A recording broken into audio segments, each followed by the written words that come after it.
സുന്ദര, ഞാനൊരു കാര്യം ചോദിച്ചാൽ നീ സത്യസന്ധമായേ മറുപടി പറയാവൂ. ഉണ്ണികൃഷ്ണ, നിന്നോട് ഞാൻ എന്തെങ്കിലും നുണ പറഞ്ഞിട്ടുണ്ടാവും ഉണ്ണികൃഷ്ണ? നീ അതൊക്കെ നിർത്തി. എടാ, ഒരു ബാങ്ക് തൊഴിലാളിയുടെ മകളെ ഒരു ബസ് മുതലാളി കല്യാണം കഴിക്കുന്നതിനെ കുറിച്ച് എന്താണ് നിന്റെ അഭിപ്രായം? ബാങ്ക് തൊഴിലാളിയുടെ മകളെ മനസ്സിലായി, പക്ഷെ ബസ് മുതലാളി മനസ്സിലായില്ല? ഇല്ല. ഞാനൊരു ക്ലൂ തരാം.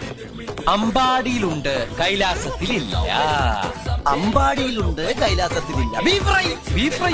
അമ്പാടി ഹോട്ടലിലുണ്ട്, കൈലാസ് ഹോട്ടലിലില്ല. അത് വെയിറ്റ് ചെയ്യുന്നല്ലേ? അപ്പൊ അതൊന്നുമല്ല. ആ നിലയിൽ കിടക്കും ചൊറിയപ്പുഴു. പാമ്പിന്റെ മുകളിൽ ഇങ്ങനെ നൃത്തമാടും. നീല നിറത്തിലുള്ള വേണ്ട വേണ്ട, എല്ലാം മാറ്റി. വെണ്ണ കട്ടു തിന്നുന്നവൻ. മിൽമ പ്രസിഡന്റ്.